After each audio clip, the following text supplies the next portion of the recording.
Thanks for thinking about me. I was told we didn't, This but won't happen tonight, right? Yeah. Hurt my feelings. It is 6 p.m., January 22nd. It's time for our city council meeting, the first one of 2024. Is Reverend Kenny McFessel here? There he is. Come on up to the podium, please, and he will lead us in prayer. Yeah, Father, we thank you so much today for your love. We thank you for Jesus. We thank you, Lord, for this amazing city of Sherwood. Lord, we thank you for the leadership. We thank you for the mayor and every council member, Lord. We thank you for wisdom to flow, Lord, in their lives. We thank you, Lord, for your blessing upon our city. We thank you, Lord, as your word declares prosperity. Lord, we thank you that even as people drive into Sherwood, they will feel your presence. Lord, as people come into our city, they would desire to live here. That as you bless every business, as you bless every family, Lord, you bless our school system, Lord. You bless and protect our police and fire departments, Lord. That you will increase every single thing about our city, Lord. We thank you for it. We thank you tonight for great wisdom, Lord, for this meeting. Lord, we love you, and we give you praise, Lord, and continue to bless every citizen in our city. In Jesus' name, we give you praise. Amen. Amen. And just wanted to add that he is with the Ridge Assembly. Please rise for the Pledge of Allegiance. I pledge allegiance to the flag of the United States of America and to the republic for which it stands, one nation, under God, indivisible, with liberty and justice for all. Roll call, please. Williams. Present. Lilly. Here. Sanders. Here. Thomas. present. Broderick. Here. Wade. Here. Brooks. Here. Harmon. Here. We have a motion to reconsider ordinance 2437 as amended by ordinance number 2441 regarding organizational rules and procedures.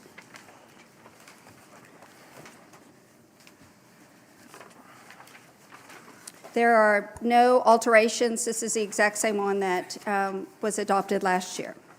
Well, obviously, it'd have to be changed to 24 throughout the whole thing, because it still has 2023 on the dates. Well, the question is, does the council wish to continue to work under that system of rules that was adopted last year? This is the required organizational meeting that we have to have every January. As required by state law. I don't actually see any dates in it except for at the top where it was revised. Well, the only thing I had a question about was on the very last page when we talked about the different types of, when we have individuals speaking to the council, whether it's an agenda item or not an agenda item, the two different ways. And there was somewhere in our procedures, we have not entered into dialogue. We've listened. And I don't know if we got away from that, or there implies we would have a dialogue on this page. So I was just want to clarify that. We did a follow-up Okay. amendment that Councilmember Brooks offered the month after we adopted these rules that specifically delineated that there wouldn't be a give and take and did the time limit. Okay. But there's not, that delineation's not in here, I don't think. It's but the follow-up ordinance, it follows that ordinance if you keep reading. It's her ordinances. The 2441. Can we not just go ahead and envelop those together into one piece then? We can add that to the rules. I would think that would be appropriate. Okay. Instead of having two documents the whole time. I believe on the last page, if you look, is there a place there where it says rule regarding public comment? It is, it's at the very back, it says it. And it says revised by ordinance 2. Okay, yeah, Yep. then it's there. It already has been combined. So, all right. Do we, I mean, highlighted And also. let me point out too, if you look at page 3 of the handout, ordinance number 2437, Charlotte and I discovered that there's a typo in this. If you look at section 2, it talks about ordinance number, and then it has a date. That's a mistake. It was supposed to have the ordinance, which number was it? 2433. Yeah, that's just a typo. that Instead we're of gonna- 2437, Yeah, we're going to correct that. Just want to bring that to everybody's attention. Okay. under section 2 of 2441. do Do I have a motion? Well, I have one other Oh, yes, ma'am. item, if I may. On section 2 under agenda, it said as you know, we had always, in the past, we've always had to have the items in by noon the Tuesday prior to the meeting. And then the packets were going to be delivered. And in the past, and I know Charlotte is now part-time, and I realize that, so in the past, we had a full-time city clerk, and we had our agendas ready that afternoon. So now it's, we don't get them till Wednesday at the close of business. Is that as early as you feel like you can get them to us, Charlotte, or is that pushing you, or? Generally, what I've been doing is I get them ready Monday or Tuesday after close of business in the evening, after everybody goes home. I get everything ready and sent out, and so that it should be in your box Wednesday morning first thing when you open, So generally. can we make that Wednesday by noon? That gives you 24 hours if they're due, if everything's done noon on Tuesday, everything should be ready by noon on Wednesday, 24 hours later. Okay. So in other words, giving her till noon on Wednesday to actually have the packets ready. Right, that way we know that we can go, if we want our hard copy packets, we can go before Wednesday at close of business and pick them up. So you want to say no later than noon? Rather than close the business? Is that what you're saying? Yes. Okay.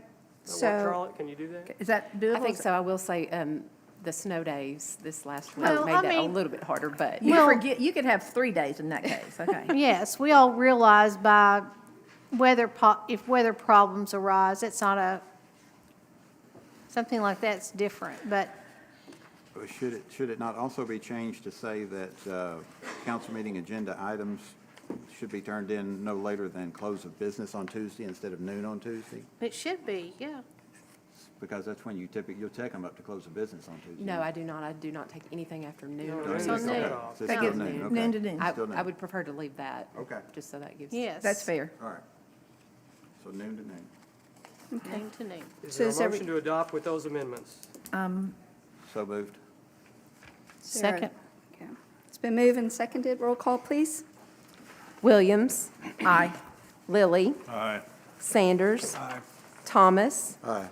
Broderick. Wade. Brooks. Aye.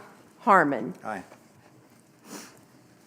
All right, you have the minutes before you of the regular meeting on December 18th, 2023, as transcribed. I need approval of the minutes. Move for adoption. Williams. Aye. Lilly. Aye. Sanders. Thomas. Broderick. Aye. Wade. Aye. Brooks. Abstain. Harmon. Aye. You all have received the December 2023 financials. Our finance director is in Washington DC today. If you all have any questions, if you could, please reach out. Yes, ma'am? Did you? I'll contact her next week, but there is one question I just had for the whole general public. The 2023, there are like 7 different checks on the bill list of 2023 disaster relief grant awards. Yes, ma'am. How did that happen? I mean, what was the procedure for that? That they applied to the city for these grants? Correct, yes. This was all publicized. Okay. We received a grant, Right. and so actually, I believe we even put before you all the criteria and so forth, advertised that out. So 7 people Josh, were would you awarded? like to come to speak to? Oh, I don't have to have all the details, just, does that mean only 7 people were awarded it? That was kind of my question. 7 people, yes, I believe there were 9 applicants, and we were able to reward 7 of them. Basically, everybody that met the qualifications, we were able to do something for them. Great, thank you.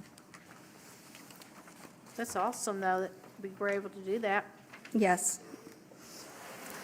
And big thanks to, our grant writer did an outstanding job this last year. I need approval to remove the 2023 disposal assets from the city's fixed asset list. So moved. Williams. Aye. Lilly. Aye. Sanders. Thomas. Broderick. Aye. Wade. Aye. Brooks. Aye. Harmon. Aye. All right, moving on to committees and commissions. First, we have Advertising and Promotion Commission, Councilmember Brooks.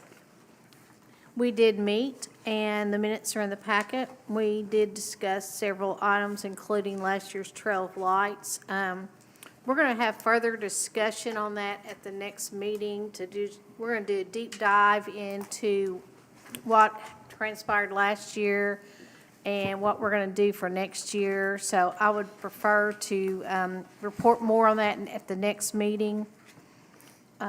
We also discussed our projects that we're funding for this year. We're going to fund the pickleball courts that are going to be out here in front of City Hall, among a couple other items. And anything else? Did anyone have any questions on the minutes that were in the packet?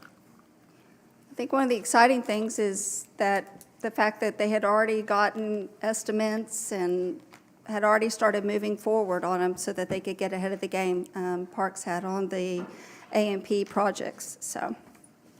So Marita, are these, I'm looking at the budget, so this year was 29,000. Are these this year's numbers, or are these I'm sorry? the income? Was it 29,000 for the trail? Yeah, well, we're not exactly 100% because we're still getting a few of the square donations in, so I want to just verify everything and discuss it with the A&P Commission. And at the next council meeting, we'll have a full report. Thank you. There was one thing. There were two punch list things still left on the parking lot at the Greens. Do we know what those are? I would send it to Blake and/or Sean. I just, to- in your minutes, I saw that. Yes, there are. There's actually 2 or 3, and I'll let one of them. And they may be resolved by now. No, it should be done, but that's all right. There's two, there's handrails that they're supposed to have done going down on the front side of the ramp that we did, as well as there's a broken piece of concrete that they need to replace. So they put the rails in. Very nominal. On the concrete was supposed to be replaced, so we're waiting on them to finish that up. Yeah. Thank you, Blake. They put the handrail right through a broken piece of concrete, a cracked up piece of concrete, and they put the handrail right through it. So That took talent. it did. Any other questions for our chairman? All right, moving on, Parks and Rec Committee, Councilmember Harmon. Okay, we did not meet last month because of a conflict of the workshop on the Joey's at the Greens lease was the same night as our regular meeting. So in lieu of our meeting, we had that workshop. We do have a resolution regarding that lease. Can I ask a question about parks before we go into all that?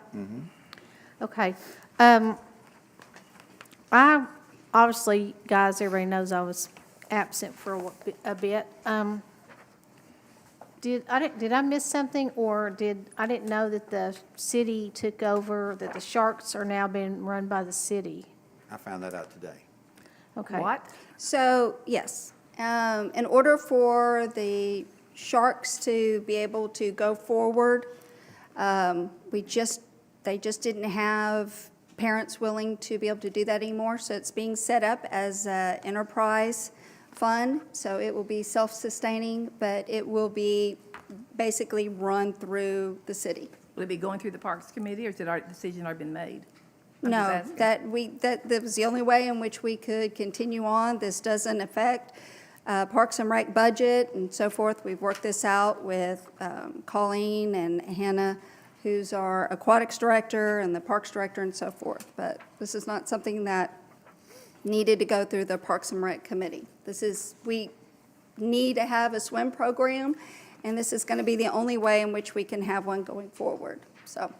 Well, I just wondered because I got a letter from her by email soliciting contributions, and since she was a city employee, I was just wondering, I didn't know, so. I mean, as y'all know, my kids were on the Shark swim team in 87, 84, 87. And it was always a private little community thing. It was never sponsored by the city. It was, Right. and it's then- grown, and I understand that, but it's like, so we've had that thing for 40 years. The Sharks have I'm existed for 40 years. well aware. I ran it for, a decade, so I'm well aware of how the Sharks run. But unfortunately, these days this day and age, it's difficult to find families that are willing to volunteer that amount of time in order to, and it's a lot. That's a large program. There's a lot that goes into it. And to ask for the parents to volunteer and do it, the Pottses have done it for a long time. Their kids are all graduated and moved on, and they're done, and no one else is willing to step up and do it, so this is just what has to be done, so. I think we need to keep the Sharks program, Don't disagree. and, I would, like I we would do- not disagree. Don't Just disagree. like just- we do the basketball program that the city runs and other programs. But I think, and I realize the difficulty, Parks and Recreation hasn't had a meeting for 2 months. They didn't have a meeting in November, and they didn't have, December, and because they never have them in December, and they didn't have the one in January because of a conflict, so it was difficult to get to them. But I think that for those of us on Parks and Recreation, it is uncomfortable to hear something that big a change in a parks program after it's happened. I concur. So I think that it would just been better to just send out an email to the members of the Parks Committee, this is what we're planning on doing, blah, blah, blah. If anybody has any comments, whatever. Sure.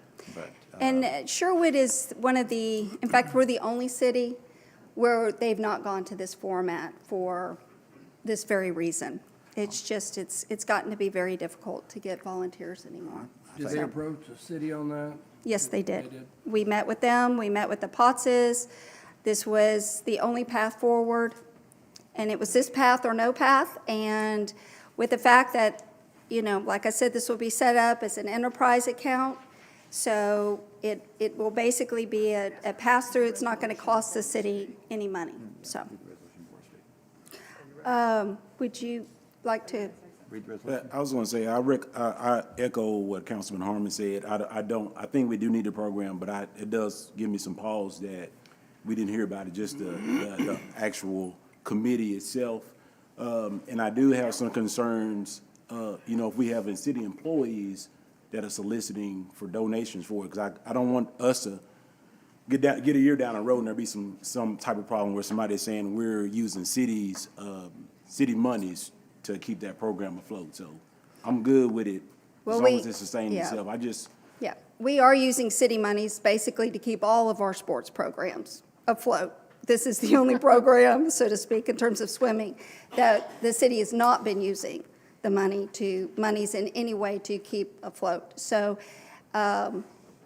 when you look at the subsidies that we've had in terms of other sports programs, we've not had that in terms of for the Sharks, so. But certainly point taken and going forward, so. Councilmember Harmon, do you? Sure. We have a resolution before you all. It's a resolution approving the terms and conditions of a lease for the restaurant space at the Greens at North Hills. Okay. Since our meeting the other day, we have learned two things. First is small, and I believe it should be inconsequential. In the rules, it says that the dogs, pets, only those that meet the ADA requirement as service animals can be in the premises, and we just want to change that to in the building, the whole building. They can't be anywhere but in the building. The second one is more difficult. I'm sorry, Charlie, so they can only be on the patio, On the- correct? Right, if they're not service animals, they Okay. can only be on the patio. On the patio, That's right. okay, And that's in Exhibit B. That's in Exhibit B. Under Right. rules. in the rules. I just want to make sure I understood that correctly, on the patio. So it needs to say kept in or about the building? Building. Okay. The second one, our Alcohol Beverage Control Board was approached about how we would have to go forward with our lease and how the tenant would have to go forward with her liquor permit for us to be able to provide her exclusive liquor rights on the second floor of the building. And it was finally explained to us by an attorney there named Aaron something, I forgot. Aaron what? Aaron Lowry, that there's only two ways it could happen. Number one is if we started a private club that encompassed the top floor, and that private club belonged to the tenant, and she ran the whole thing, and the liquor license was in her name, and so she ran the upstairs banquet facility from now on. The second one would be if we leased the entire 6,000 square foot upstairs to her. Again, it would all be hers. And then, as long as there's a connection, which there is with the stairwell, between it and the lower area where she has a liquor permit, her liquor permit could extend to the upstairs. But only if we lease the entire 6,000 square foot to her. I don't know what to say, except, I'm sorry, but I don't believe it's anyone up here's intention to give up the banquet facility and lease it to the tenant, which is the only way we can give her the liquor permit, the liquor proceeds from the second floor. Any thoughts from anybody here? Anybody want to? How was it done previously before the new rules, when she was going up there 2 years ago-ish, 3 years, before it was kind of BYOB? Did you formally serve alcohol on the second floor, but you didn't have a liquor permit for the second floor?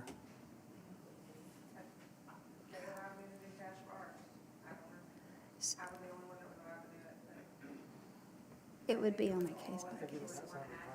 Yeah, I it was think a it was case. extra, I think that was probably outside the permit. Yeah. And so is there a technicality if she subleased it back to like the rest of the, if she leased? We tried all that. I specifically asked, we have a 300 square foot bar, 400 square foot bar area, and then we have 5,500 square foot of banquet area. What if we just lease her the bar area, and we maintain the rest of the area? And they said, no, that wouldn't work unless we put a permanent wall between the bar area and the rest of the area, so that the rest of the area was BYOB, and her area was the only place liquor could be served, the part that we leased her. So the only way for her to serve liquor in that 6,000 square foot space is if she's the tenant for that entire 6,000 square foot space.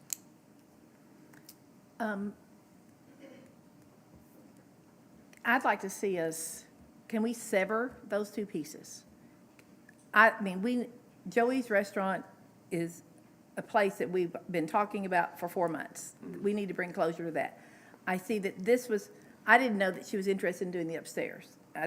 There's some things I was told tonight that I didn't know about the bid process. But the piece is I'd like to see us close on Joey's Restaurant, and then that could be amendment, addendum, or something to this lease, if that's able to be worked out, and Caitlin wants to do that and work with the city. What about the money piece? Well, that's what I don't know, because, Yeah, and we specifically, and I specifically talked about the fact that using that liquor sales from the upstairs to help with increased lease rent, increased leases. So right now, we've got $8.50 a square foot for 2 years in a row, and then $10.50 a square foot. I think within 3 years, regardless of what we work out, it needs to be at $10.50 a square foot, because that's our least possible fair market value that we can argue now. So, but I think what if we drop the first year to $7.50 a square foot?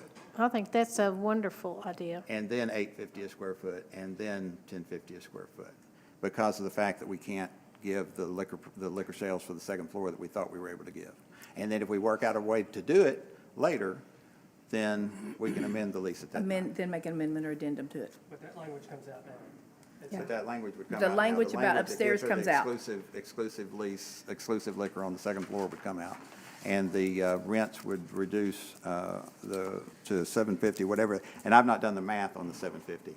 But Because I agree with Ms. Williams, this needs to go to bed. We need to close this today. And I think Caitlin is ready for this to have closure as well, and I think the city of Sherwood is ready for closure. So, if someone wants to do some math, Yeah. 2168. Has the tenant been informed? I mean, did she know this was coming? Has I she didn't had- know it till today.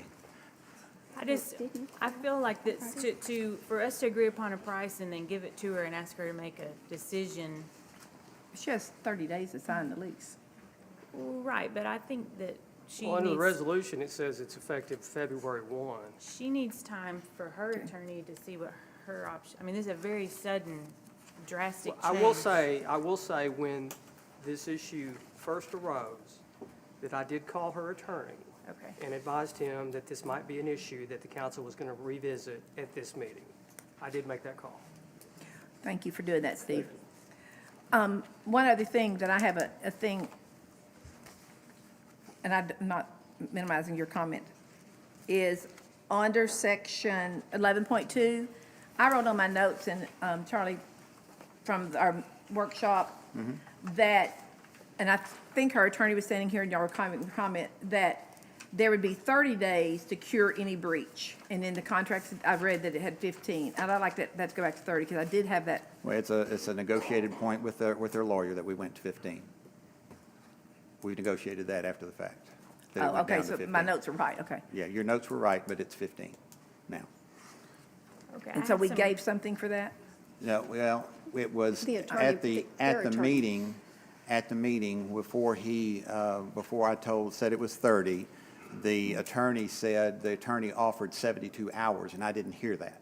And so there were some people upset that I had given 30 days when he had offered only 72 hours. So I asked him if we could split the difference and go with 15 days, and he was happy to do so. Okay. That, we weren't aware of that, or I wasn't aware of that, I don't know about any else. So I have a question about 5.2. In our meeting, we specifically said the city was going to pay for the fire protection. And now this is written that the tenant is going to pay. I said, in our meeting, we said we were going to pay for the vent hoods, contracts and maintenance, and for the dishwasher But contract and maintenance. is fire suppression, maintenance is the inspection. It's your semi-annual inspection. This is what we talked about, and I said And some. I asked some people if those were, and in fact, the copy I sent out was highlighted, that was highlighted, because I wasn't sure if that was, the Ansel system was automatically included in the vent hood, or whether they were separate. Is the Ansel system part of the vent hood? Well, it's attached to the building, so she couldn't walk off with it. I mean, Yeah. the city owns it. You're the expertise on that, Is Darrell. the fire chief here? No? How have we handled that in the past, Blake? Or Sean? The city John? has paid for it.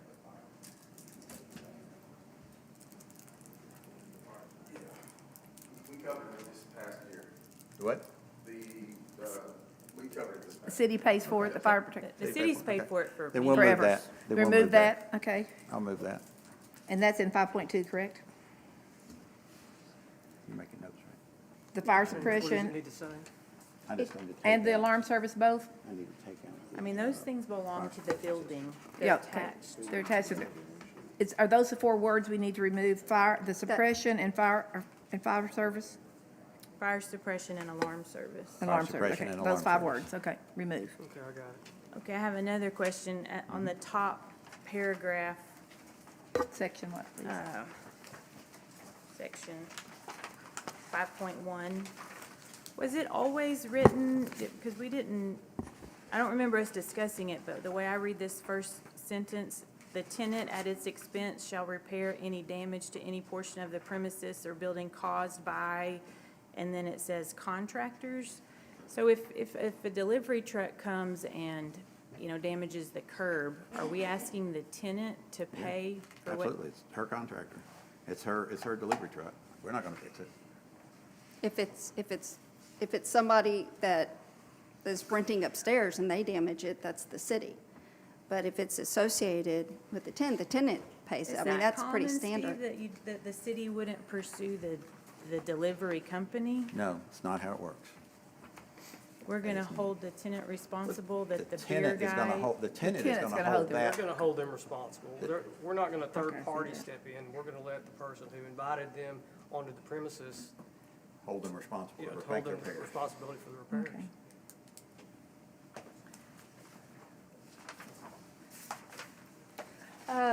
We have a few people that are signed up to speak. Do you wanna- The first one is Don Harris. Mr. Harris, do you want to speak to this issue, or did you have a different issue? I think he's got a different issue. The planning commission. Okay, we now haven't gotten to that yet. Yeah, Okay. Okay. Yeah, it was confusing on here, 'cause you got AA, then you got I think it should just be that one and That's- maybe that one. Okay, Caitlin, you would be next.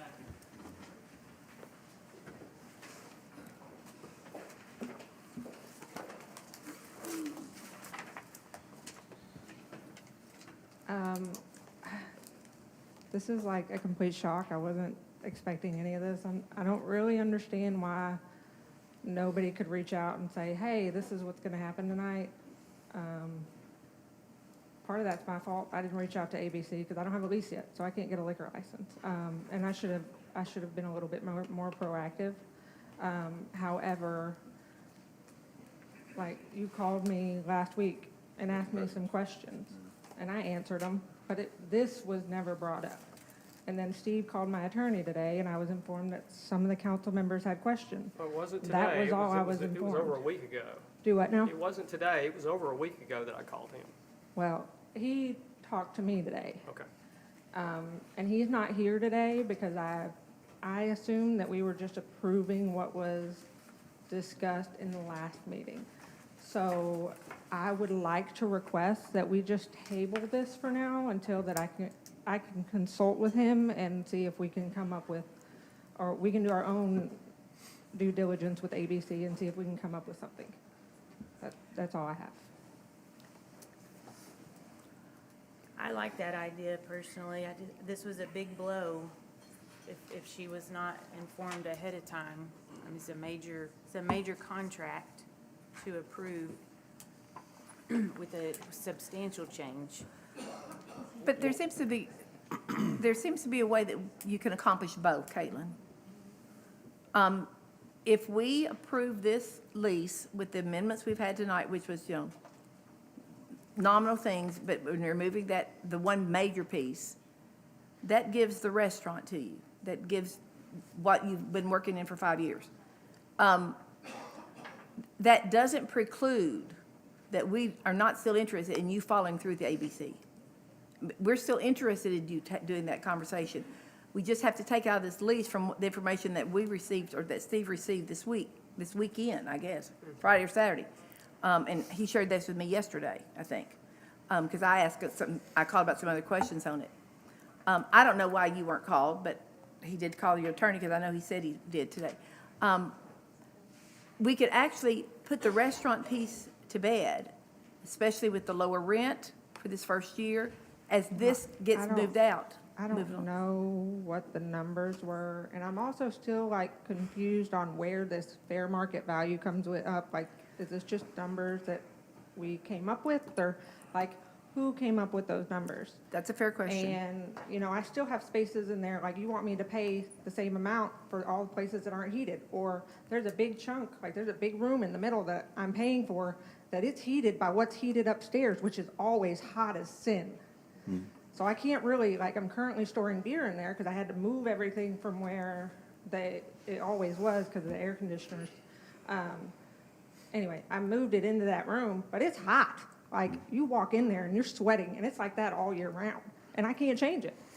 So it's like some of these pieces, like, I don't know, We included in the lease draft, the last lease draft you received, the provision that heat has to be repaired and heat has to be provided, heat and air for all the Yes. parts of your building. And you don't start paying the new rent for 3 months. You don't have to start the new rent for 3 months. And that gives you time to get ready to get set up to start paying the higher rent, but it also gives us time to do things like get that heat fixed before you start paying the higher rent, okay? So we've allowed for all those sorts of things in the lease. And what we're talking about now is reducing that first year another $1 a square foot from $8.50 to $7.50 because of what we found out today. And I didn't know about it till today, and to be honest with you, I was scrambling to get everything done I had to get done and get here on time. And I didn't think to call you, and I apologize. I was at the doctor 45 minutes or an hour ago, and I just didn't have time. But I wish you had known prior to this, but we didn't. But if we keep pushing this thing out and pushing this thing out, we're going to be June before we get the new lease signed, which is when the old lease expired, I think. And I just feel like we need to get something hammered down, get something nailed down. And like Councilperson Williams is saying, we can get the restaurant element nailed down so that you've got the restaurant, and you start working on it. We start making whatever repairs we need to make, and you start making whatever changes you need to make to make those numbers. And in the meantime, you can talk to the ABC, we can talk to the ABC, and we can see if there's a way to fix this problem on the second floor. This feels like a high-pressure sale. No, We need to take a step back and wait a month. I mean, we've waited this long. I was gonna say, we've already done this for 8 months, and it was supposed to be 30 days. And, I mean, I guess I'm just asking you to table it for 1 more month so that we can, Well, then the motion would need to be that the lease is extended, because as it stands right now, it expires on the 31st. So the lease needs to be extended through The existing lease, you need to make a motion to extend the existing lease to that's the 29th this year, isn't it? Leap year. it's a Okay. leap year. And what's the date of our next meeting? That week. February something. Just want to make sure that it's before it expires. It's the 26th. Okay, that would be fine. Is that okay? Is there a motion? I would make a motion that we extend the current lease through February 28th and give her time to get settled. 29th. Is there a second? I second. Roll call. And this is what you're asking for? Williams, Aye, only because that's what you asked for. I really thought we should do it the other way, but. Lilly, Aye. Sanders, These others are. Thomas. engaged at the end. Broderick, Aye. Wade, Aye. Brooks, Aye. Harmon. Aye. thank you very much. Planning Commission. We have a resolution regarding an appeal of a Planning Commission decision persuading it into ordinance number 729 regarding 5600 Warden Road, Sherwood, Arkansas. Yes, ma'am. So good evening, Shelby Smith to you, City Planner. So in respect to this application to appeal the Planning Commission's decision, the applicant is here to speak this evening, but on January the 18th, they sent a letter to us, an amended letter, which is in front of you, to request to defer this until February. So I'll allow the applicant, a representative, to speak on that now. Okay?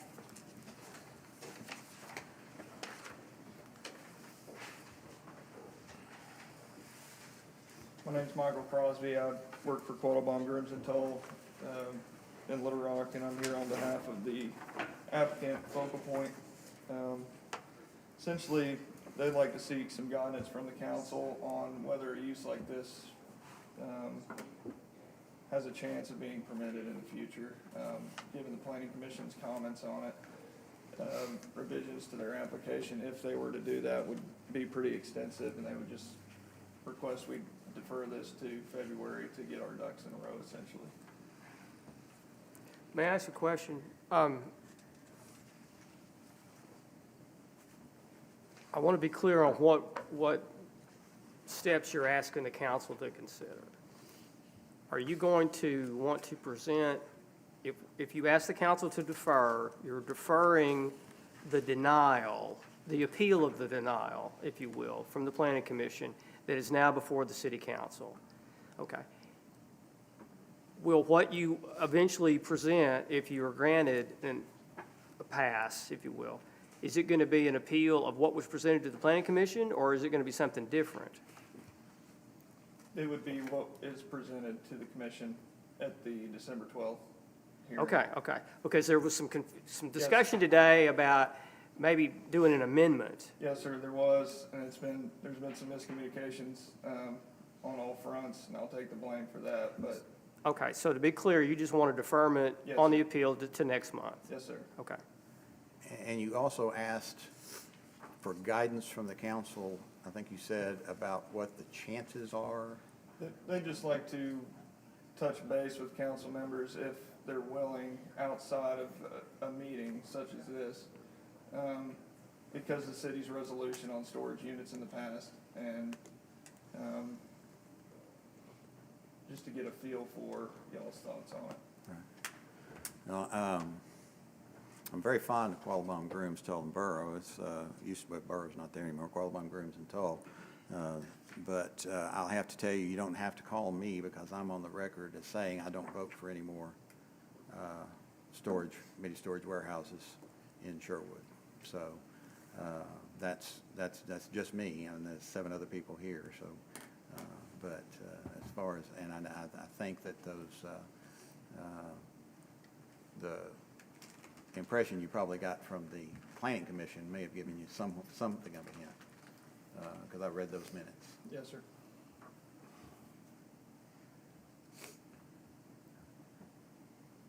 That's all I have. Thank you. So we need to send it back or defer it. So I need a motion to send that back, send it. Hang on. Not send it back, we had to defer it to next month. This gentleman right? wanted to speak, Mr. Harris. Yes, Mr. Harris, I'm sorry. Thank Can you you. please come up?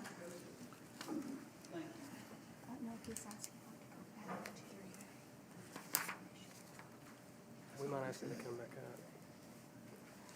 up. Don Harris, 7911 Mustang, Sherwood. Regarding this, I see, and I got this off the Sherwood Commission's website, it still shows retail space of, there's 4 retail spots, and even the picture of it. Yeah, okay. And I assume one of these offices will be for the mini storage, but they're still showing it. And also Michael Hall should have a letter. You should have a letter from him. Says J. Cliff McKinney wishes to appeal it, but many storages are designated in industrial areas. This is not a PUD. They've run across this last meeting. So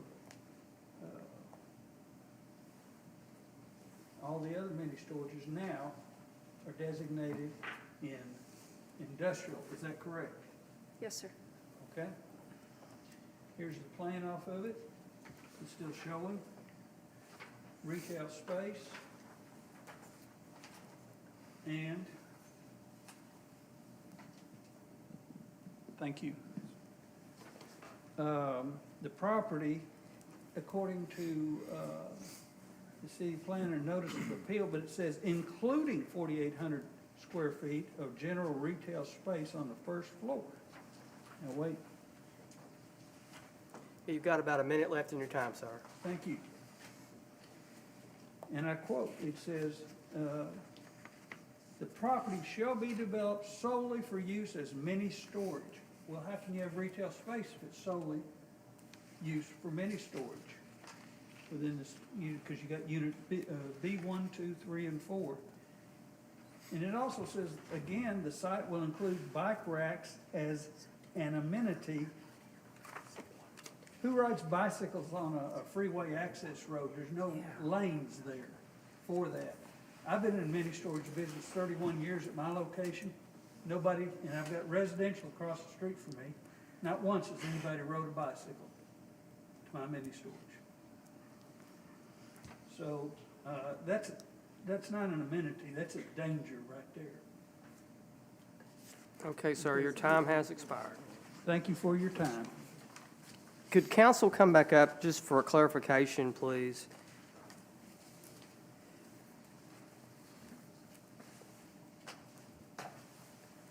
let me make sure, just for the record, that we're doing what you're asking us, or the council to do.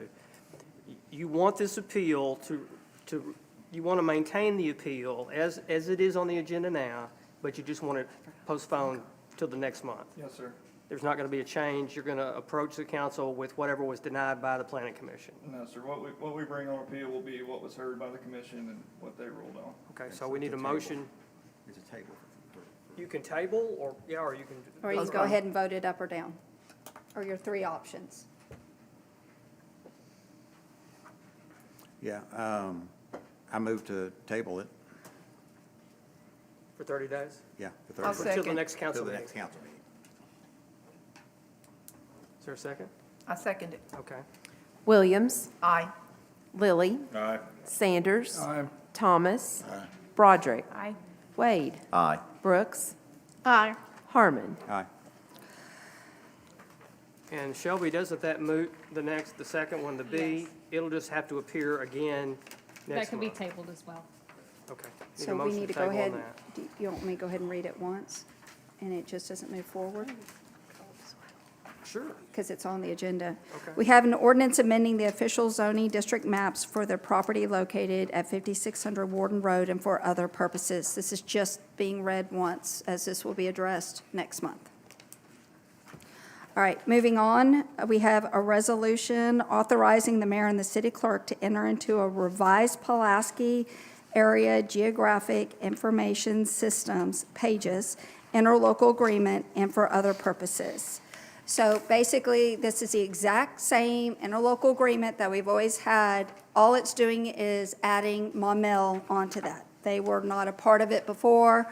They realized the error of their ways and now want to be a part of this interlocal agreement. Correct. Doesn't change the price or how it works or anything else.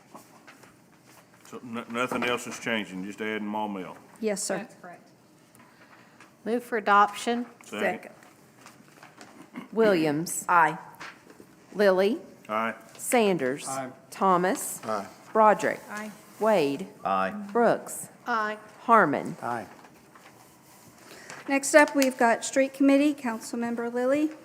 Street committee did meet. We did not have a quorum. There are no minutes. Actually, there are some minutes. Well, they're not official and they're not approved. All right, thank you. Next up, we have a resolution appointing April Broderick to serve the remaining term, replacing Beverly Williams to the City of Sherwood Retirement Committee. Move for adoption. Second. Williams. Aye. Lilly. Aye. Sanders. Aye. Thomas. Aye. Broderick. Abstain. Wade. Aye. Brooks. Aye. Harmon. Aye. Next up, we have a resolution appointing Beverly Williams to serve the remaining term, replacing Kevin Lilly to the City of Sherwood Wastewater Treatment Committee. Move for adoption. Second. Williams. Abstain. Lilly. Aye. Sanders. Aye. Thomas. Aye. Broderick. Aye. Wade. Aye. Brooks. Aye. Harmon. Aye. A resolution expressing the willingness of the City of Sherwood to utilize state aid street monies for the following city project, and it was a Sherwood Trammell Road overlay. From what I read on this, Mayor, it looks like the first, this is one thing I forgot to ask a question about today. Under that first part, if you're looking at it, it has the work phase, the state aid, it has a city, I think that's supposed to be a percent sign instead of the number 3/4. You don't see it?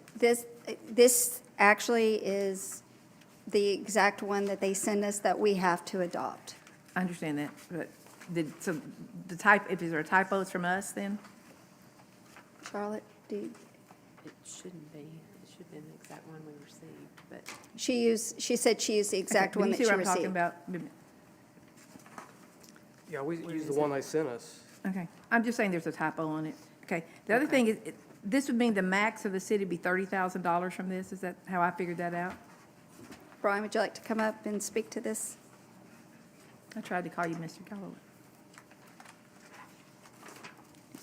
The engineer's estimate on this project is just a little over $366,000. And we paid, So that would put us on the hook, you know, if it 10%. comes in at that number, it would be $66,000. because it caps at 300. They'll do 90% with a maximum of 300. Okay, so when I'm reading that 10%, I was thinking it'd be 10% of the total amount, which would be 36,000. But you're saying their max is, if it comes in at Yes. 360, their max is 300? That's Okay. right. If Then you we're look the down here balance. under Gotcha. construction, it says a max of 300,000.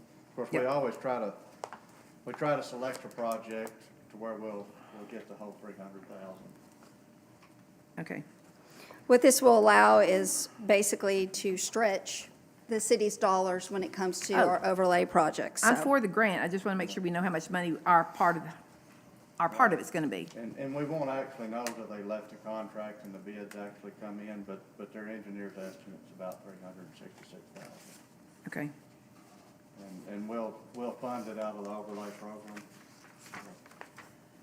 I'll just, I'll hold a set amount somewhere around that 70,000 or something out of the overlay project to cover it. It's been several years since we've been able to get this grant, so this has been a good thing. And Mayor, are you okay with Section 2?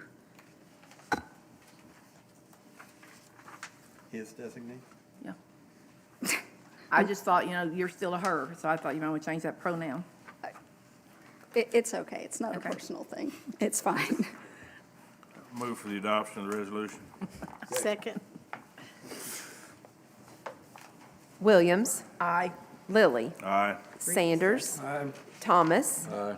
Broderick. Aye. Wade. Aye. Brooks. Aye. Harmon. Aye. Next, we have an ordinance creating an additional position in the city of Sherwood under Animal Services Department and for other purposes. And Chief, would you like to explain this? Yeah, good evening.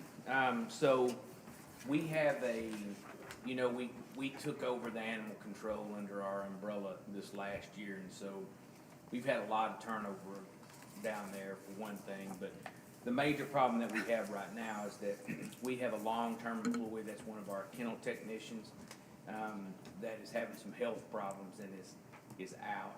So to keep us from really getting into a lot of overtime, we need to, we're requesting a part-time position so that we can kind of curb some of that time, so we're not having to cover it with overtime and overwork our people.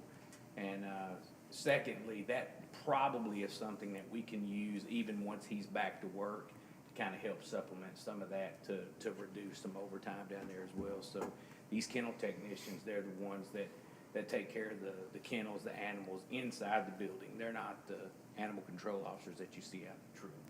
They're the ones that do the dirty work, right? They're the ones that do the dirty work, yes. They love on those babies. So, They do. are we down, I know I know the employee's out, but besides that employee being out on medical, are we understaffed? No, ma'am. They're fully staffed right now. Okay, so they're fully staffed, okay. What's the cost estimate for this position, Chief? It's a 101 pay grade, which is. I read that, so. Yeah, and I'm not, Jill could probably. Probably 20,000 a year. Thank you.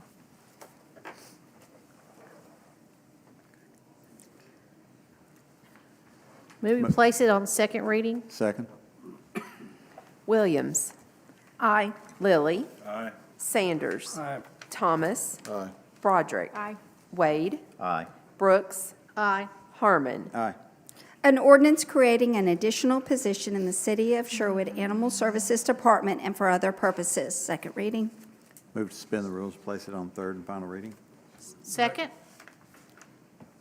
Williams. Aye. Lilly. Aye. Sanders. Aye. Thomas. Aye. Broderick. Aye.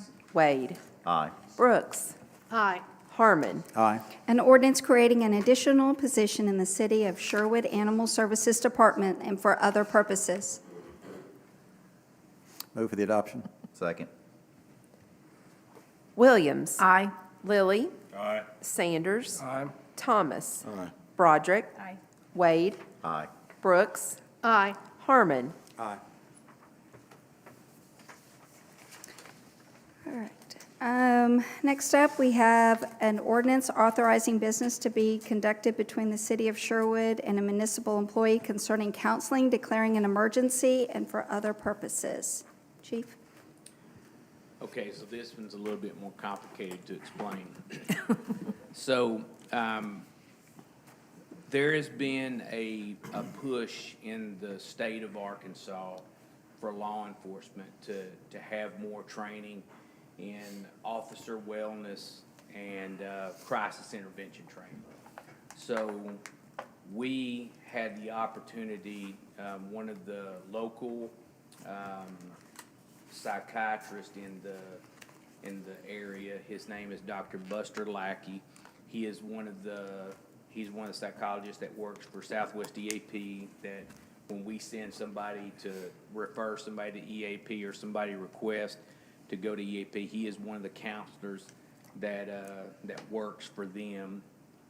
But he has entered into a relationship with us in which he is going to help us in the development of our officer wellness program and our crisis intervention training, which are both mandated by law, but better than that, they're really a good idea. So one of the things that, you know, we've done in the police department in the last couple of years is we've mandated a physical fitness test that they take every year to maintain their wellness. That ensures that they're maintaining their effectiveness, being able to do their job. And the second thing we've done is we've mandated that they have a wellness exam or a physical every year. Now, that's offered to all of the city employees, but it's mandated for police officers that they have to do it. So this is kind of the third step in that we're trying to get to, is a full officer wellness program, to where we want them to have an evaluation every year, where it's not a full psychological where they'll take the MMPI, but where they'll go in every year and meet with Dr. Lackey and just have a conversation with him and make sure that there's no triggers or red flags that we need to be aware of for our people that are out here driving around in expensive cars, carrying guns, and with the authority to arrest people. So we want to look out for their mental well-being. So he is going to be, that is what I'm requesting, that, and that was already budgeted, it was approved in the budget, the funds to do that psychological testing every year, that psychological wellness. That was already in the budget. What we've also had an opportunity to do, though, is we had an opportunity to hire him as a part-time police officer for two reasons. And I know a lot of y'all are not familiar with our part-time police officers. There's not very many of them, and we're really strict about who we bring on as a part-time police officer. Most all of them are former full-time police officers for the city of Sherwood that have taken other employment outside the city for whatever reason, and they just wanted to remain on board, and they work when they can. They help out in times of, you know, at the tornado, they all came in and helped out. They'll come in and help out during the holidays, doing, you know, specific patrols to help, you know, in areas that, you know, we're just shorthanded that we can't cover. So that's what they do. Now, that's not really what Dr. Lackey's position is going to be. As a part-time employee of the city, and we're just putting him in that role, he will be helping us develop our wellness program and helping us do our crisis intervention training. So instead of paying him at the rate of, you know, $350 an hour, we'll pay him at the rate of $20 an hour, what a patrol officer pays. So this is just his way of helping us, and it's something that we can incorporate him. And the second thing that it does as a byproduct is it allows us to put him in the car with our officers and get out and drive around and get to know them, where they become more comfortable with them. So that's the purpose of the ordinance. By giving him an employee number, I didn't really think about it at the time, but by giving him an employee number, it was brought to my attention that we need to bring it back to get approval by ordinance to use him to do those evaluations as well. So any questions? Jeff, I just want to comment, one of the things, I went to this session at the Arkansas Municipal League last week, and this is Act 537 of 2023, which requires us to offer this mental health services to our first responders. So thank you for getting on top of this. Yep. So Chief, does that not create a little bit of I don't even really want to call it a conflict of interest, but I mean, you know, someone who's evaluating his buddy, I mean, if they become friends, I mean, that kind of puts him in a little bit of a different spot than just being the psychologist or psychiatrist that they would talk to once a year. I think that that is one thing that we're going to have to guard against. But on the other side of that, I think the fact that two things. One is I want them to be comfortable with him. I want them to know him and feel comfortable talking to him. Second of all, I think that being able to see them and know what they do and being able to be out there with them and see them doing their job, I think it kind of gives him a little bit more insight personally into them as well. So, you know, we will certainly monitor that. I understand your concern, and I have thought the same thing, but I've spoken at length with him, and I don't really think that's not going to be, and I really want to make this clear, that's not really the purpose of him coming on as a part-time. The purpose is for him to help us develop this program. There probably will be some of him being in a car with our officers, but that won't be his primary role. So. I mean, it's just important that the view from the officers and the view from Dr. Lackey are not somehow interfered with or skewed based on personal relationship, and that's my only concern. No, I understand that, and that's something we will have to guard against. But that is also something that I trust Dr. Lackey, that if he feels like that's a problem, that he would pull back, and we've discussed that. So, Any other questions, concerns? What's the pleasure of the council? Move to suspend the rules, place it on second reading. Second. An ordinance, I'm sorry, go ahead. Roll call. Williams. Aye. Lilly. Aye. Sanders. Aye. Thomas. Broderick. Aye. Wade. Abstain. Brooks. Aye. Harmon. Aye. An ordinance authorizing business to be conducted between the city of Sherwood and a municipal employee concerning counseling, declaring an emergency, and for other purposes. That was the second reading. Suspend the rules, place it on third and final reading. Second. Williams. Aye. Lilly. Aye. Sanders. Aye. Thomas. Aye. Broderick. Aye. Wade. Abstain. Brooks. Aye. Harmon. Aye. An ordinance authorizing business to be conducted between the city of Sherwood and a municipal employee concerning counseling, declaring an emergency, and for other purposes. Move for the adoption. Second. Williams. Aye. Lilly. Aye. Sanders. Aye. Thomas. Aye. Broderick. Aye. Wade. Abstain. Brooks. Aye. Harmon. Aye. And there is an emergency clause. Williams. Aye. Lilly. Aye. Sanders. Aye. Thomas. Aye. Broderick. Aye. Wade. Abstain. Brooks. Aye. Harmon. Aye. An ordinance recognizing election procedures as mandated by the state of Arkansas, repealing existing ordinances in conflict thereunto, declaring an emergency, and for other purposes. So it is my understanding that the state legislature made some changes in state law that is applicable to municipalities. Before, there was an option for cities to choose an early filing or a late filing. Now everyone must do the late filing. And I need to ask for an amendment. The ordinances that are listed in the ordinance specifically to be repealed, we need to add ordinance 751.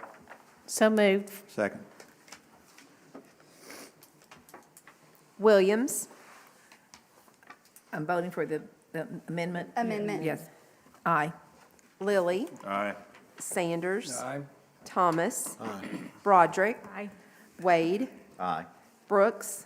Aye. Harmon. Aye. An ordinance recognizing election procedures as mandated by the state of Arkansas, repealing existing ordinances in conflict therein, declaring an emergency, and for other purposes as amended. That's the first reading. Move to suspend the rules and place it on second reading. Second. Williams. Aye. Lilly. Aye. Sanders. Aye. Thomas. Aye. Broderick. Aye. Wade. Aye. Brooks. Aye. Harmon. Aye. An ordinance recognizing election procedures as mandated by the state of Arkansas, repealing existing ordinances in conflict therewith, declaring an emergency, and for other purposes as amended. Second reading. Move we suspend the rules and place it on third and final reading. Second. Williams. Aye. Lilly. Aye. Sanders. Aye. Thomas. Aye. Broderick. Aye. Wade. Aye. Brooks. Aye. Harmon. Aye. An ordinance recognizing election procedures as mandated by the state of Arkansas, repealing existing ordinances in conflict therewith, declaring an emergency, and for other purposes as amended. Move for the adoption. Second. Williams. Aye. Lilly. Aye. Sanders. Aye. Thomas. Aye. Broderick. Aye. Wade. Aye. Brooks. And there is an. Harmon. I'm sorry. Aye. I didn't mean to overtalk y'all. There is an emergency clause. Can I ask why there's an emergency clause? Well, with the existing ordinances that we have, it would imply that since it's 30 Okay. days before the ordinance would become effective, there's an overlap with the early filing period. Yeah, the early filing period. Your Okay. mic's not on. We, All right, fine. just make sure you're talking to it. Yeah, so our existing ordinances would take in effect before the next council meeting, which is why it's emergency. Williams. Aye. Lilly. Aye. Sanders. Aye. Thomas. Aye. Broderick. Aye. Wade. Aye. Brooks. Aye. Harmon. Aye. A resolution approving the terms and conditions of a lease to purchase agreement for property owned by the city of Sherwood. We'll have our Community and Economic Director speak to this. While he's on his way, I had asked for an amendment to this lease form already, and that Josh had said that should be acceptable. It's very unusual to have any lease that where the lessee or buyer has the right to assign any part at any time to anybody without the consent of the lessor. Okay, so And just- in this case, I understand that the reason they need that is in case the franchisor loses his franchise, then a franchisee loses his franchise, and the franchisor can take over the property. Is that right? That is correct. Okay, so what is the new language you were proposing for this? Still waiting to get that from a Lutheran law firm. Okay. But the applicant, the lawyer said he didn't think the applicant would have any problem with that language, spelling it out because it will meet their needs. So we won't actually sign a lease until that language is in there and corrected, saying that it can only be transferred to another Scooters franchise holder. Then let's wait and put it off till next month. I would move that we table this till next month. Can we discuss it first, so that Sure. way we're kind of, any questions, or can you go through it?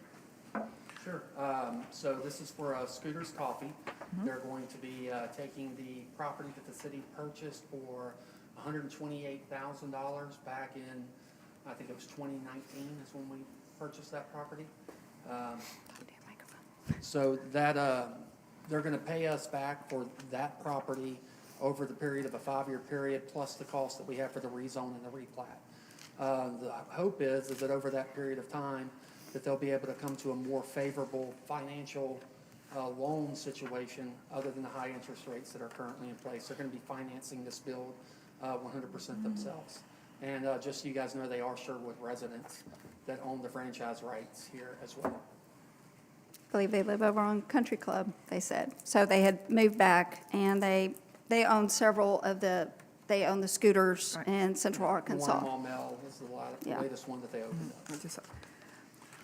So the way that I read this, and I'm not a lease expert, but I've certainly dealt a whole bunch with contracts and leases, but, you know, we're gonna lease this for $1. They're gonna put the money into it to do the demolition and build what they want, but they've got 4 years to make up their mind whether they wanna buy this or not. Correct, but if they walk away, the building stays with us. And the property is improved at their expense, which is around $30,000 to $50,000 is the estimated cost for doing the demolition on this property. Yeah, so then we would wanna make sure that we wanted to operate a coffee house and that we were, you know, perfectly okay with whatever they were building or what they were doing. I just wanted to make sure that I understood that correctly. Yes, sir, you're correct in that the rent, instead of paying us rent, the offset cost would be the cost of the demolition that they would be taking on the front side. And there are clauses in there that say, from the time of the signing of the lease, they must begin demolition within, I think it's 180 days, and they have to begin construction within 1 year of signing the lease on the product, but they don't intend to wait that long. My understanding is that once we get this going, that they're gonna be looking to move March, April timeframe on everything. Can I ask, because this is right on the tail of, you know, we've been discussing another one for 6 months, but, I mean, in essence, they're gonna be rent-free, right, for 5 years? I wouldn't consider a $50,000 outlay that would be the city's expense to be rent-free. In order to market that property, I need to have those buildings cleared effectively. And that was what I was told, is that, hey, to get this property and make it the most marketable, yes, we rezoned it to C3, but now get those buildings off and we can market it and get that. So we would have to come up with that money up front, and then we'd be sitting on the property for a while. We have a tenant that's ready to come in, build a building, and start generating sales and A&P tax right away. But then we're back to what Mr. Lilly said. At that point in 5 years, either you got rid of those buildings, but either the city wants to operate a coffee house, or, you know, there's still another building there. It wouldn't necessarily be used for something else. So it's kind of similar to if the tenant at Joey's could be rent-free, but invest $30,000 a year in renovations, because she's taking that as is, no renovations. You know, and it's pretty crummy looking on the inside. We've talked about that. So this is right on the tail of the other one, and I think we need to think about how we're handling. Well, we also need to think about that this applicant's store sales will be an estimated $700,000 a year. So as far as A&P and sales tax that'll be generated off of that, the city will be seeing an immediate return on that in the form of sales tax generation and A&P tax generation. So we're not comparing apples and apples when we're talking about Joey's Bar and Grill sales versus this one sales. They're coming here with an anticipated 700,000 minimum annual sales.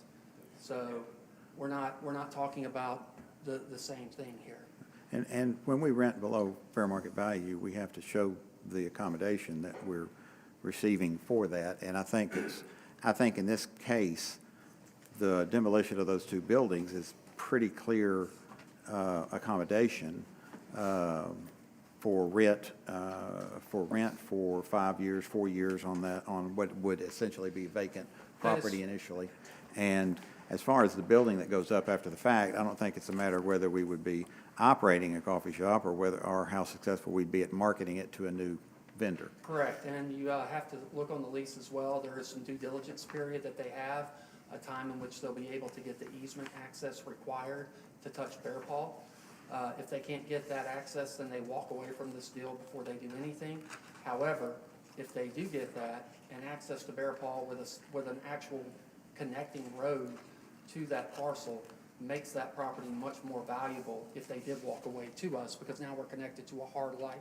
So that improvement, if they do come, if they were by chance to walk away, we now have a much more marketable piece of property on our hands, regardless of what building is sitting on it, because it has an access to a hard light.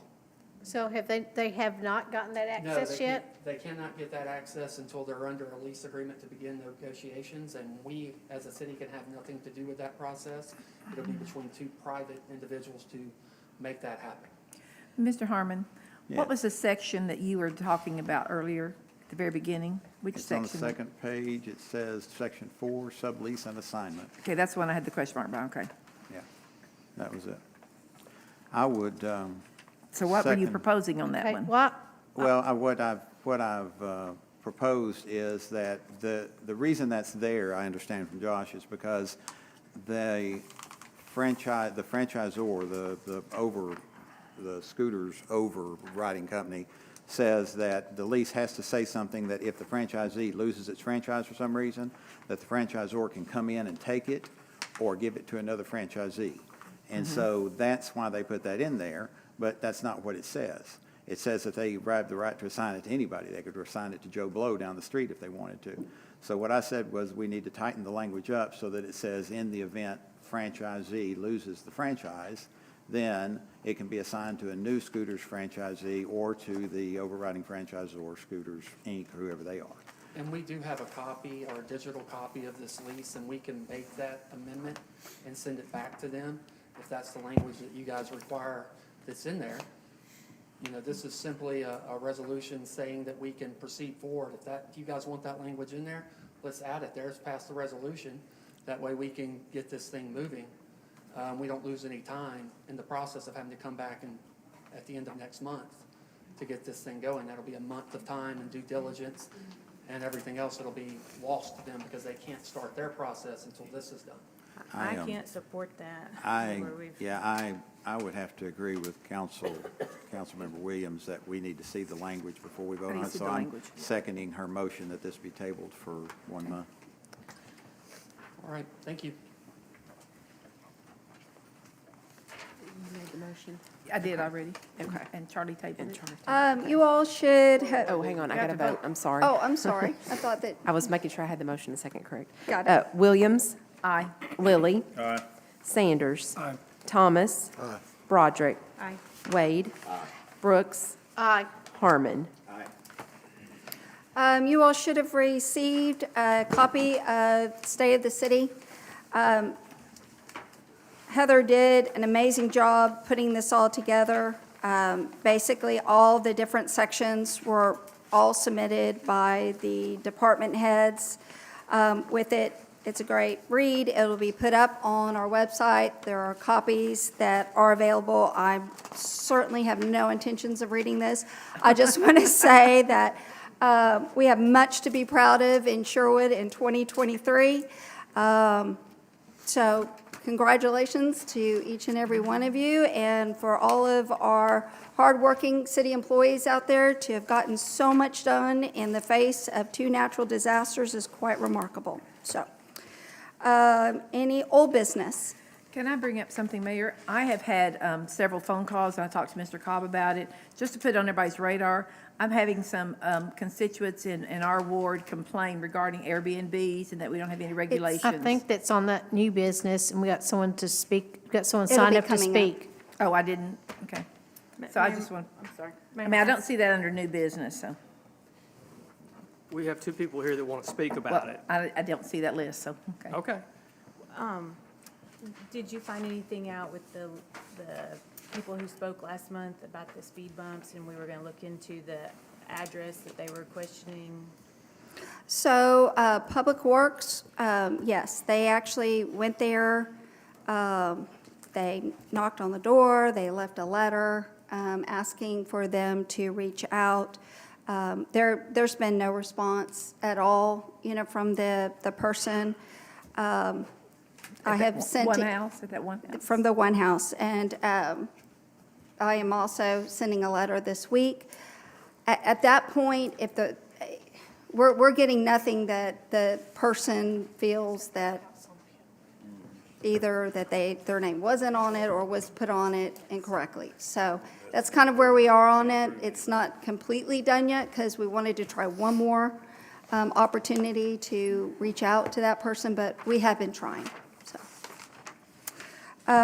Mayor, this might yes. come under old business before we go any further. I'm just curious, has there been any word, whatever, where we're at with a city engineer position, a permanent one?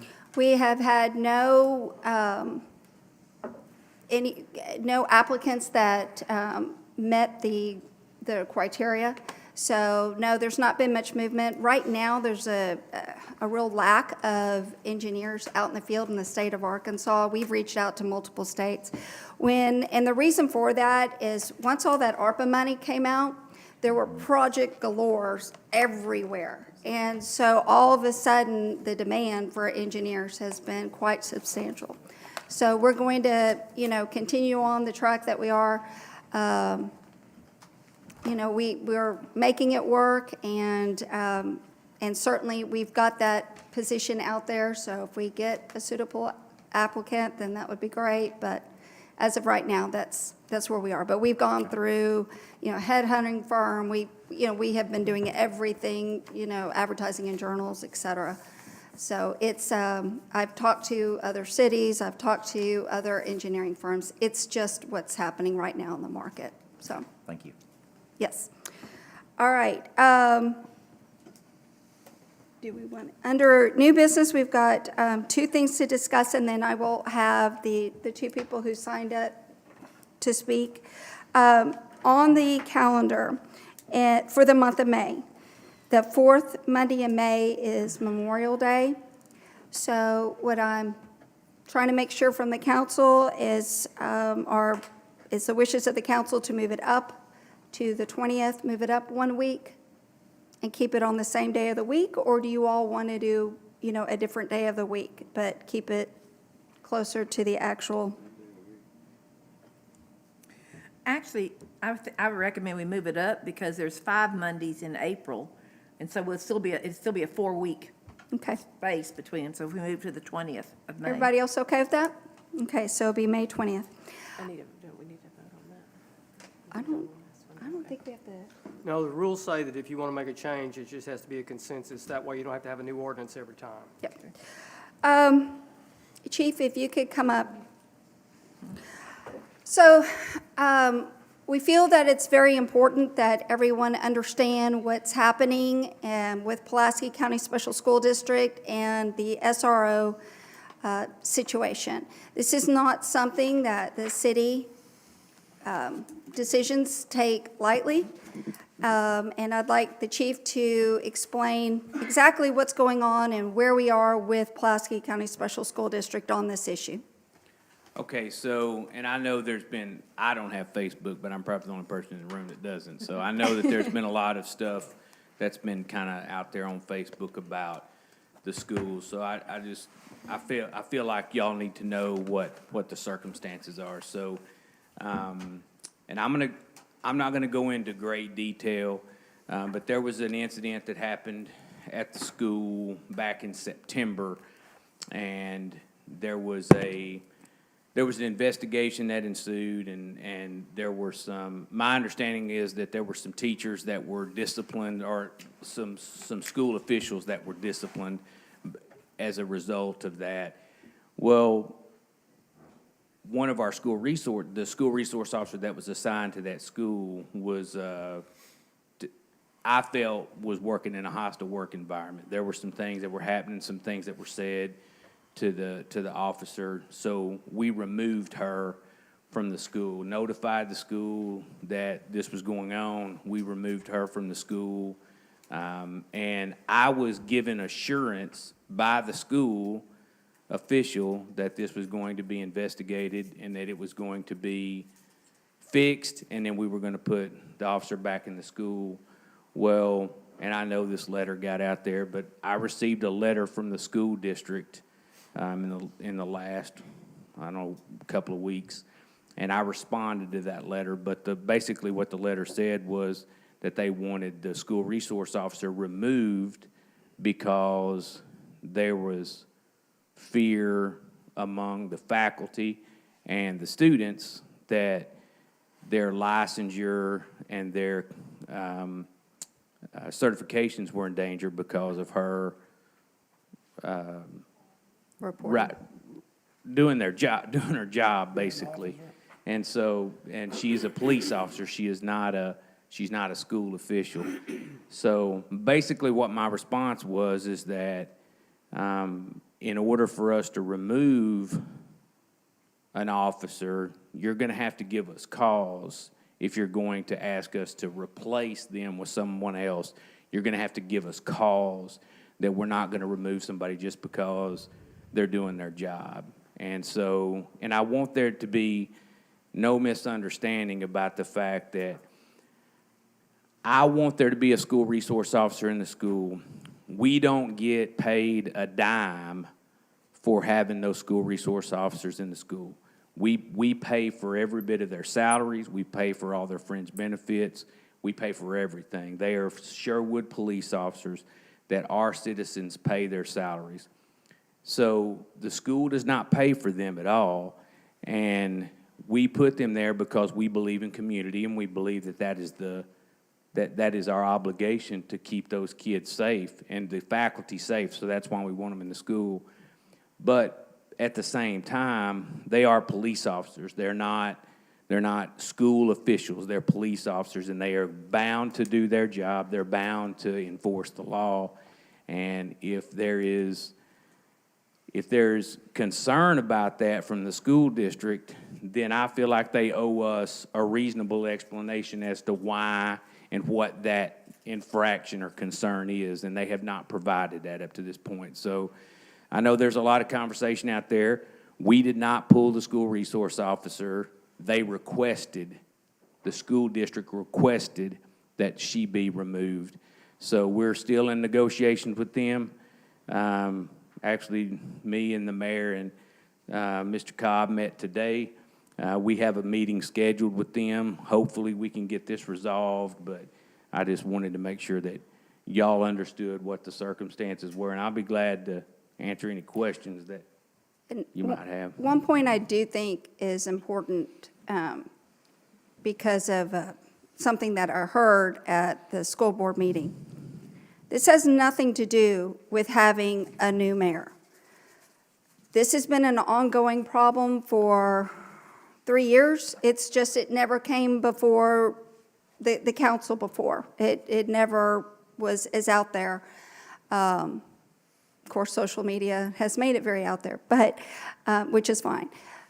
But the point is, there have been ongoing problems with the SROs being able to do their jobs. And let me make it very clear, an SRO is a police officer. They are sworn to uphold the laws. They can't pick and choose which laws and which kids that's going to happen to.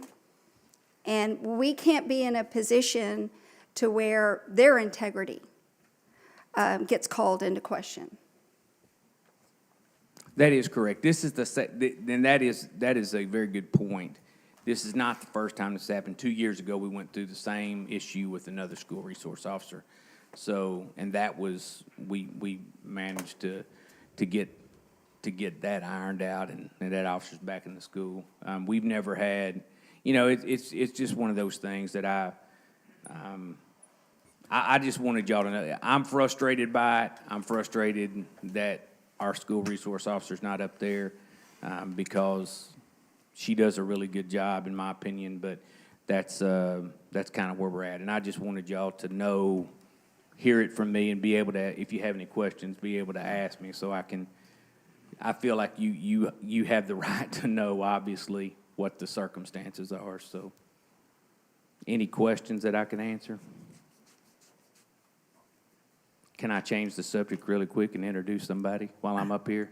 Absolutely. Our new animal control officer supervisor, this is Chris Clark. So if Chris was, y'all might know Chris. Chris was an officer with the Sherwood Police Department for a lot of years. He's retired, and he was one of our canine officers for a lot of years, very experienced with animals, and he is our new animal control supervisor. So down there. So I just want to make sure y'all put a face with the name if you heard. So thank y'all. All right. We had a couple of people sign up to speak about Airbnbs. Laura Wilson.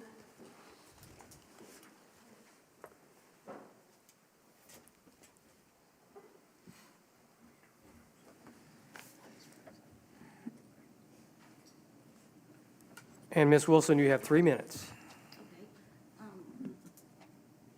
I come here as a concerned citizen because I have to deal with this firsthand. There's a couple Airbnbs on, I live on Claremont, dead end part. A couple Airbnbs that are on Kohler. If you go on Airbnb's website, there are 818 Airbnbs in Sherwood.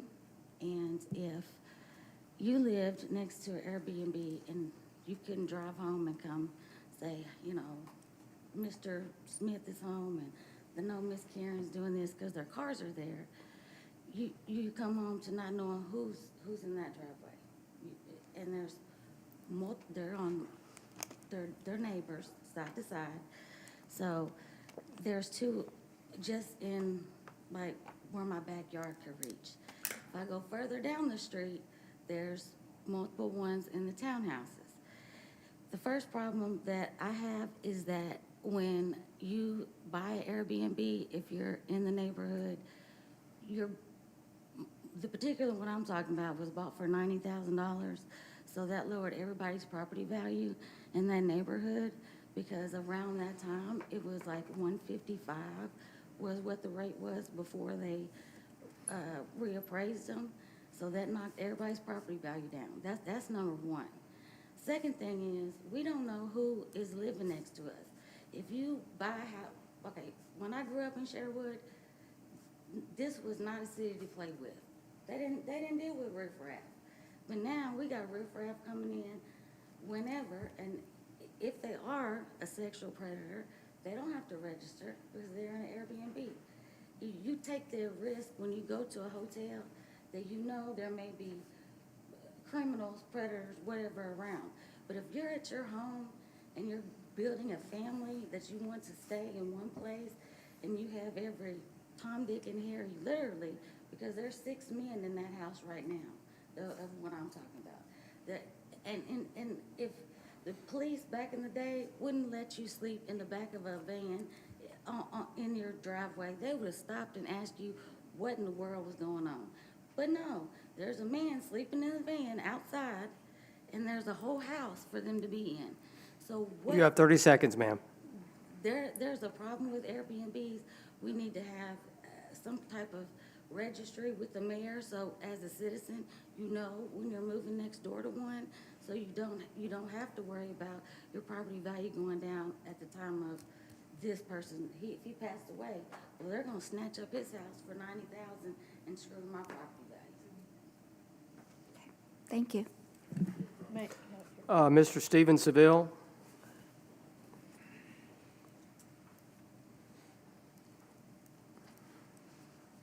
I spoke with you already a little bit, talked to you on the phone.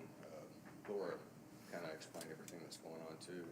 It's just, we got an issue, like I said. I've been calling for the past 2 weeks, speaking with everybody, and then last night, y'all had 6 men show up at a house, pull up in a van at, 2 nights ago, show up in a van, and they're in the back of the van, blacked out windows. I taped up the windows shut.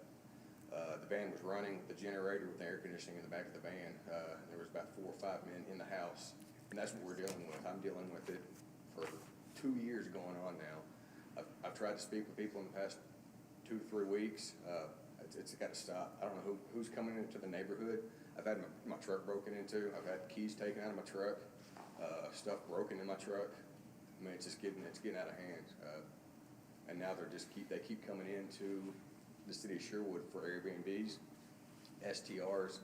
We've just got to stop it. It's getting ridiculous. We don't know who's coming in here. So that's basically all I wanted to say. Laura explains some of her stuff too. So it's getting ridiculous. We don't have a safe neighborhood, but we don't know who's coming in here from different states. I took pictures, everything. There's 4 different license plates on 4 different vehicles at that house. So the neighbor across the street that's renting it, he allowed them to park at his house too. I mean, you had Texas, Colorado, Virginia, New Mexico. We don't know if they're a drug dealer. We don't know if they're trafficking anything, but it's got to stop. So that's all I really got to say. So thank you all. Thank you. All right. Under announcements, Thursday, January 25th, so we'll be back in a few days for a FOIA workshop in the council chambers at 5:30 p.m. Saturday, January 27th, from 9 to 10 a.m., at the Bill Harmon Recreation Center. We have our coffee with the mayor. And once again, we'll have all the department heads there. So if there's anybody from the community that has questions, concerns, ideas, come on out and come meet with the department heads and myself. Do I have a motion? Motion to adjourn. So move. Second. I had to go ahead and sign it. I didn't get a text. It looked like it was this. That's the one you're worried about? You've already signed it? Okay. I had to, they kept emailing me. All right, that's okay.